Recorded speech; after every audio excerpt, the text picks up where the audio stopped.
December 7, 2023 నాడు మేము బాధ్యత చేపట్టిన తర్వాత ఈ శాసనసభ సమావేశాలలో అదేవిధంగా క్యాబినెట్ రెజల్యూషన్ ఫిబ్రవరి 4, 2024 నాడు చేపట్టడం జరిగింది అధ్యక్ష. ఆ తర్వాత ఇదే శాసనసభలో తీర్మానం మిత్రులు పొన్నం ప్రభాకర్ గారు ప్రవేశపెట్టి 16/2/2024 నాడు ఈ సభలో మనము తీర్మానాన్ని చేపట్టడం జరిగింది అధ్యక్ష. అదేవిధంగా ఈ సర్వేను ప్లానింగ్ డిపార్ట్మెంట్ ద్వారా మనము నిర్వహించాలి అని 16/2/2024 నాడు 10/10/2024 నాడు ప్లానింగ్ డిపార్ట్మెంటు ఈ సర్వేను చేపట్టాలని ప్రభుత్వము ప్రతిపాదన చేసి అధికారులు వాళ్ళకి బాధ్యత ఇవ్వడం జరిగింది అధ్యక్ష. అదేవిధంగా 19/10/2024 నాడు క్యాబినెట్ సబ్ కమిటీని కూడా ఏర్పాటు చేసి ఈ ప్రక్రియను వేగవంతం చేయడమే కాకుండా పకడ్బందీగా నిర్వహించాలన్న ప్రతిపాదనలు తీసుకొచ్చి ప్రభుత్వం ముందుకు వెళ్ళింది అధ్యక్ష. అదేవిధంగా క్యాబినెట్ సబ్ కమిటీ కావచ్చు, బీసీ కమిషన్, 1 మ్యాన్ కమిషన్ కావచ్చు, ప్లానింగ్ డిపార్ట్మెంట్ కావచ్చు, ఈ మొత్తం ప్రక్రియను పూర్తి చేసి రిపోర్ట్ని 4/2/2024 నాడు మనకి క్యాబినెట్ అప్రూవల్ చేసుకోవడం జరిగింది అధ్యక్ష.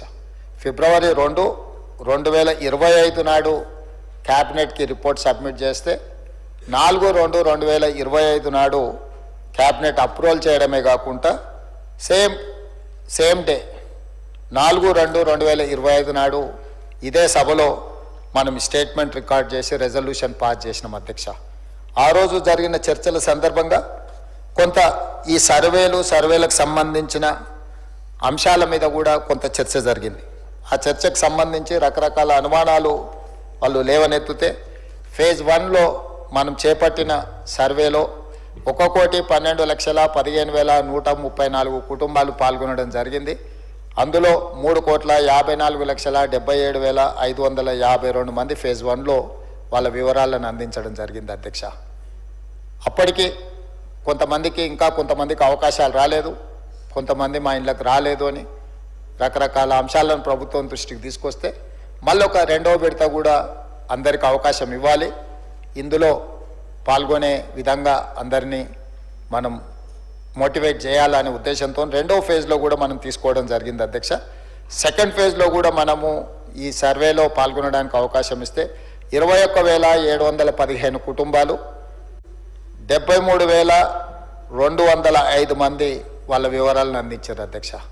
మొత్తంగా 3,55,50,759 మంది తమ సంపూర్ణమైన వివరాలను అందించడం ద్వారా ఈ బీసీ కులగణన సర్వేకి సంబంధించి సామాజిక, ఆర్థిక, ఉపాధి, విద్య, రాజకీయ మరియు కుల సర్వేలో పాల్గొని ఈ ప్రభుత్వం చేపట్టిన కార్యక్రమానికి అండగా నిలబడ్డందుకు ఈ సర్వేలో పాల్గొన్న అందరికి కూడా నేను మనస్ఫూర్తిగా కృతజ్ఞతలు తెలియజేస్తున్నా అధ్యక్ష. అదేవిధంగా ఈ సర్వేలో దాదాపుగా ప్రభుత్వ అధికారులు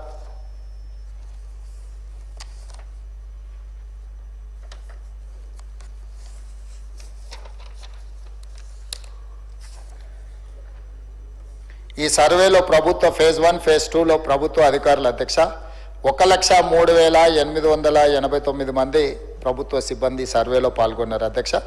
50 రోజులు మొదటి విడత సర్వే చేసినారు, 2వ విడత దాదాపుగా 14-15 రోజులు సర్వే చేపట్టడం జరిగింది అధ్యక్ష. అదేవిధంగా అధ్యక్ష డేటా ఎంట్రీ ఆపరేటర్లు కూడా 75,604 మంది డేటా ఎంట్రీ ఆపరేటర్లు ఇందులో కంప్యూటరైజ్ చేయడానికి కూడా ఈ సిబ్బంది అంతా పాల్గొన్నారు. చీఫ్ సెక్రటరీ నుంచి ఎన్రోల్మెంట్ అంటే బ్లాక్ ఎన్రోలర్స్ వరకు ప్రతి ఒక్కరూ ఈ కార్యక్రమంలో పాల్గొన్నారు. ఈ సిబ్బందికి అందరికి కూడా మనస్ఫూర్తిగా నేను అభినందనలు తెలియజేస్తున్నా. వాళ్ళ శ్రమని రాష్ట్ర ప్రభుత్వం గుర్తిస్తుంది అధ్యక్ష. ఈ నేపథ్యంలో మా మంత్రివర్యులు పొన్నం ప్రభాకర్ గారు ఈ సభలో 2 బిల్లులను ప్రవేశపెట్టడం జరిగింది. ఈ 2 బిల్లులకు సంబంధించి మొదటి బిల్లు విద్యా సంస్థలలో సీట్లు మరియు రాష్ట్ర సర్వీసులో నియామకాలు లేదా పదవుల రిజర్వేషన్ బిల్లు. అదేవిధంగా 2వ బిల్లు గ్రామీణ మరియు పట్టణ స్థానిక సంస్థలలో సీట్ల రిజర్వేషన్ బిల్లు. ఈ రెండిట్లలో 42% రిజర్వేషన్లు పెంచాలి అని చెప్పి రాష్ట్ర ప్రభుత్వం మంత్రివర్గ సభ్యులు పొన్నం ప్రభాకర్ గారు ప్రవేశపెట్టిన ఈ బిల్లులను ఉద్దేశించి సభలో శాసనసభ్యులు విప్ ఆది శ్రీనివాస్ గారు, శాసనసభ్యులు గంగుల కమలాకర్ గారు, Bharatiya Janata party floor leader ఏ మహేశ్వర్ రెడ్డి గారు, టీఆర్ఎస్ శాసనసభ్యులు టి హరీష్ రావు గారు, బీజేపీ శాసనసభ్యులు పాయల శంకర్ గారు, ఎంఐఎం ఫ్లోర్ లీడర్ శాసనసభ్యులు అక్బరుద్దీన్ ఓవైసీ గారు, అదేవిధంగా సిపిఐ శాసనసభ్యులు కూనంనేని సాంబశివరావు గారు, వీళ్ళందరూ కూడా ఈ చర్చలో పాల్గొని ప్రభుత్వం ప్రవేశపెట్టిన 2 ప్రత్యేకమైన బిల్లులను, ఒకటి విద్యా ఉద్యోగాల కోసం 42% రిజర్వేషన్లు పెంచాలనే బిల్లును, అదేవిధంగా రాజకీయంగా కూడా వాళ్ళ రిజర్వేషన్లను 42% పెంచడానికి 2 ప్రత్యేకమైన బిల్లులకు సంపూర్ణంగా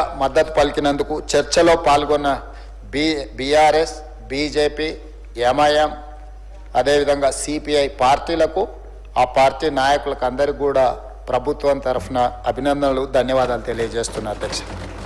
ఎందుకంటే ఈ సభ మొత్తం తెలంగాణ 4 కోట్ల సమాజం బలహీన వర్గాలకు సంబంధించిన రిజర్వేషన్ల విషయంలో ఏకాభిప్రాయంతో ఉన్నారు. రాజకీయాలకు అతీతంగా, సిద్ధాంతాలకు అతీతంగా, ఎజెండాలకు అతీతంగా ఈరోజు బలహీన వర్గాలకు అండగా నిలబడ్డామని ఈ సభ ద్వారా ఒక సందేశాన్ని పంపించదలుచుకున్నాం. దానికి సంపూర్ణంగా సహకరించినందుకు సభ్యులందరికీ కూడా మనస్ఫూర్తిగా నేను సభానాయకుడిగా అభినందనలు తెలియజేస్తున్నా అధ్యక్ష. ఈరోజు ఈ చర్చ, ఈ కార్యక్రమం మనందరం కలిసికట్టుగా ఉన్నామని ఒక సందేశాన్ని ఈరోజు సమాజానికి ఇచ్చినాం. అదే సందర్భంలో గత ప్రభుత్వం గతంలో 2017లో ఈ సభలో బిల్లు నెంబర్ 6 ద్వారా ఈ బీసీల రిజర్వేషన్లను 37% సంబంధించి ప్రతిపాదన చేసిండ్రు. దాన్ని గవర్నర్ గారు ప్రెసిడెంట్ అసెంట్ కోసం పంపించున్నారు అధ్యక్ష. ఆ రోజు ప్రతిపాదించిన దాంట్లో బీసీ గ్రూప్ ఏకి 7%, బీసీ బి గ్రూప్కి 10%, బీసీ సి గ్రూప్కి 1%, బీసీ డి గ్రూప్కి 7%, బీసీ గ్రూప్ ఈకి 12%, టోటల్గా 37% రిజర్వేషన్లను పెంచాలి అని గత ప్రభుత్వం ప్రతిపాదించింది. ఈరోజు ఈ ప్రతిపాదనను మనం, ఎందుకంటే రాష్ట్రపతి ఆమోదం కోసం గవర్నర్ గారు పంపించింది కాబట్టి ఇది అక్కడ పెండింగ్లో ఉన్నప్పుడు మనం కొత్త రిజర్వేషన్లకు సంబంధించిన ఏ ప్రతిపాదన చేసినా కూడా అది సాంకేతిక పరంగా, న్యాయపరంగా చిక్కులను సృష్టించే అవకాశం ఉంది. కాబట్టి ఈ ప్రతిపాదనని కూడా మనం ఉపసంహరించుకుంటూ నూతనంగా బీసీల రిజర్వేషన్లు 42% పెంచాలని ఏదైతే ప్రతిపాదన చేసినామో ఇవన్నీ కూడా ఈ సభ ఆమోదం పొందినందుకు నేను మనస్ఫూర్తిగా సభ్యులందరినీ అభినందిస్తున్నా అధ్యక్ష. బలహీన వర్గాలకు సంబంధించిన కులగణన గురించి చాలా సంవత్సరాల నుంచి చర్చ జరుగుతుంది. మొట్టమొదట స్వతంత్రం రాకంటే ముందు 1931లో బ్రిటిషర్స్ ఉన్నప్పుడు ఈ కులగణన దేశవ్యాప్తంగా చేయడం జరిగింది. ఆ తర్వాత మండల్ కమిషన్, ప్రధానంగా నాడు శ్రీమతి ఇందిరాగాంధీ గారు మండల్ కమిషన్ను నియమించి బీసీలకు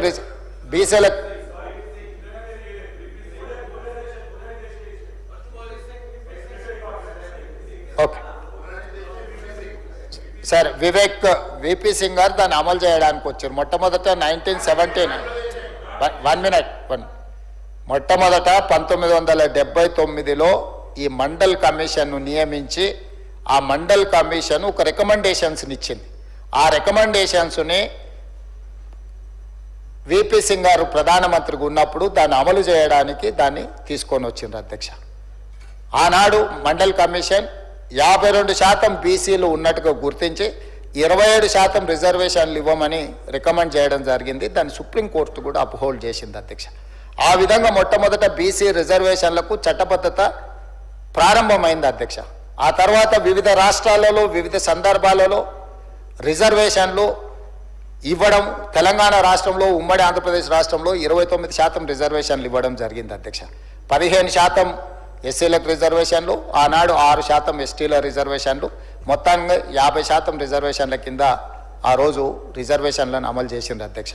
కాబట్టి ఈరోజు ఈ రిజర్వేషన్లను పెంచాలి, బలహీన వర్గాలకు అండగా నిలబడాలి అనే ఆలోచన కామారెడ్డి డిక్లరేషన్ ద్వారా కాంగ్రెస్ పార్టీ చేసింది అన్నాడు. ఆ తర్వాత ప్రభుత్వ పరంగా మేము చేపట్టిన చర్యలను వివిధ సందర్భాలలో మేము తీసుకున్న నిర్ణయాలను కూడా ఈ సభలో చర్చకు పెట్టినాం అధ్యక్ష. అందుకే ఫిబ్రవరి 4ను సోషల్ జస్టిస్ డేగా ఈ రాష్ట్ర ప్రభుత్వం ఈ సభ ఆమోదం ద్వారా నిర్ణయం తీసుకున్నాం. ప్రతి సంవత్సరం సోషల్ జస్టిస్ డేగా ఫిబ్రవరి 4ను, ఎందుకంటే ఫిబ్రవరి 4, 2024 నాడు ప్రారంభించి ఫిబ్రవరి 4, 2025 సంవత్సరం తిరిగే లోపల ఈ ప్రక్రియను కంప్లీట్గా ప్రాసెస్ చేసి సభ ద్వారా తీర్మానాలను ప్రవేశపెట్టడం ద్వారా మనం ఈ ప్రక్రియను పూర్తి చేసినాము. దీనికి చట్టబద్ధత కల్పించడానికి ఈరోజు బిల్లులు తీసుకొచ్చినాం, బిల్లులని సభలో ప్రవేశపెట్టినాం అధ్యక్ష. కాబట్టి దీని వెనకాల ప్రభుత్వము అన్ని రకాల కోణాలను, అందరు స్టేక్ హోల్డర్స్, రాజకీయ పార్టీలను కావచ్చు, కుల సంఘాలను కావచ్చు, లేకపోతే సమాజంలో ఉన్న మేధావులను కావచ్చు, ప్రతి ఒక్కరిని రాష్ట్ర ప్రభుత్వం సంప్రదించి ఈరోజు 42% రిజర్వేషన్ తీసుకురావాలని మనం ముందుకు వచ్చినాం అధ్యక్ష.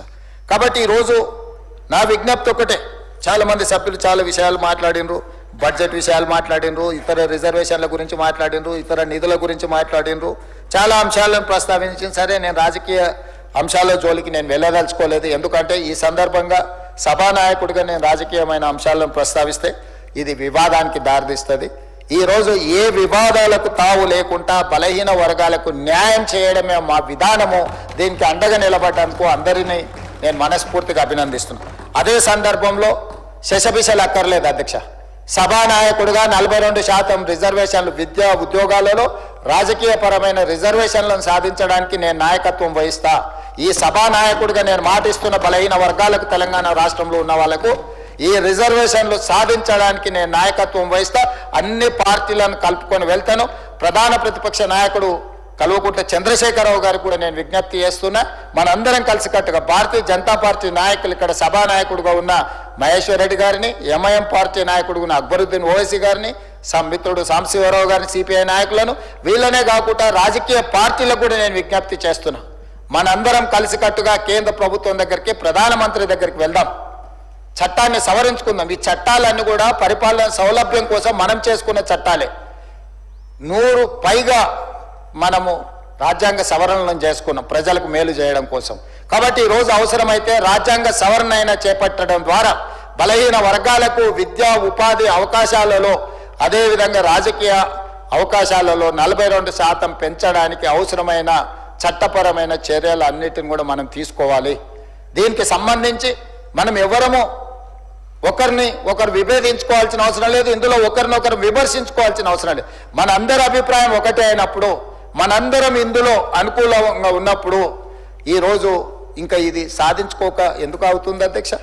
మనందరం కలిసికట్టుగా ప్రధానమంత్రి గారి దగ్గరికి వెళ్దాం. పార్లమెంట్ జరుగుతుంది, బడ్జెట్ సమావేశాలు ఉన్నాయి. మనం వీలైనంత తొందరగా మిత్రులు పాయల శంకర్ గారిని, మహేశ్వర్ రెడ్డి గారిని, అదేవిధంగా కేంద్ర మంత్రి కిషన్ రెడ్డి గారిని, బండి సంజయ్ గారికి కూడా నేను విజ్ఞప్తి చేస్తున్నా, నరేంద్ర మోడీ గారి అపాయింట్మెంట్ ఇప్పించండి. ఎంబడే నేను చీఫ్ సెక్రటరీ గారికి, అధికారులకు కూడా నేను ఆదేశాలు ఇస్తున్నా, ప్రధానమంత్రి గారి అపాయింట్మెంట్కు లేఖ పెట్టండి. ఆ కాపీని మన ఈ రాష్ట్రంలో ఉన్న భారతీయ జనతా పార్టీ నాయకులకు ఒక కాపీని కూడా మార్క్ చేయండి. తక్షణమే మనం ప్రధానమంత్రి గారిని కలిసి చట్టసభలలో బలహీన వర్గాల యొక్క రిజర్వేషన్లను మార్పులు చేయడానికి, పెంచడానికి, అవసరమైన సవరణలు చేయడానికి వారిని ముందుకు నాయకత్వం వహించాల్సిందిగా మోడీ గారి దగ్గరికి తీసుకువెళ్లాల్సిందిగా నేను వారికి విజ్ఞప్తి చేస్తున్నా. అదే సందర్భంలో ప్రధాన ప్రతిపక్ష నాయకుడైన శ్రీ రాహుల్ గాంధీ గారి దగ్గర నేను సమయం తీసుకుంటున్నాను, నేను బాధ్యత తీసుకుంటా. మా పార్టీ అధ్యక్షుడు మహేష్ గౌడ్ గారిని, శాసనమండలి సభ్యులకు కూడా నేను విజ్ఞప్తి చేస్తా. ప్రధాన ప్రతిపక్ష నాయకుడిని కూడా కలిసి పార్లమెంట్లో ఈ అంశాన్ని ప్రస్తావించడం ద్వారా కేంద్ర ప్రభుత్వాన్ని ఇందుకు సహకరించే విధంగా వారిని కూడా విజ్ఞప్తి చేసేటట్టు రాహుల్ గాంధీ గారిని కూడా కలుద్దాం. రాహుల్ గాంధీ గారిని కల్పించే బాధ్యత మహేష్ కుమార్ గౌడ్ గారికి, కాంగ్రెస్ పార్టీ అధ్యక్షుడికి నేను సూచన విజ్ఞప్తి చేస్తున్నా. వారిని కూడా సమయం తీసుకోవాల్సిందిగా ఈ అంశాన్ని ఈ పార్లమెంట్ బడ్జెట్ సమావేశాలలోనే దీన్ని ఆమోదించే విధంగా మన అందరం కూడా ముందుకు వెళ్దాం అధ్యక్ష. ఎందుకంటే చాలా సంవత్సరాలు, 100 సంవత్సరాల నుంచి వాయిదా పడుతున్న విషయం. స్వతంత్రం వచ్చినప్పటి నుంచి కూడా బలహీన వర్గాలు ఇవాళ మా లెక్కెంతో చెప్పండి అంటారు. ఎప్పుడు కూడా సుప్రీంకోర్టు ఎప్పుడు కూడా ఎందుకు రిజర్వేషన్లు 50% పెంచొద్దు అన్నదంటే, మీరు ఎంత జనాభా ఉన్నారో ఆ లెక్క తెలియకుండా మీరు రిజర్వేషన్లు ఇవ్వడానికి వీలు లేదు అన్నారు.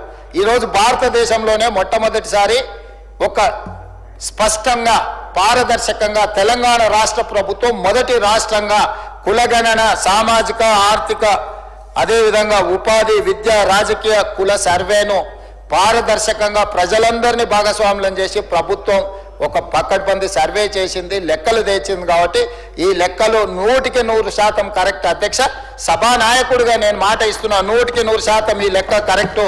ఈరోజు ఈ లెక్కల ప్రకారం 56.36% బలహీన వర్గాల లెక్క తేలింది.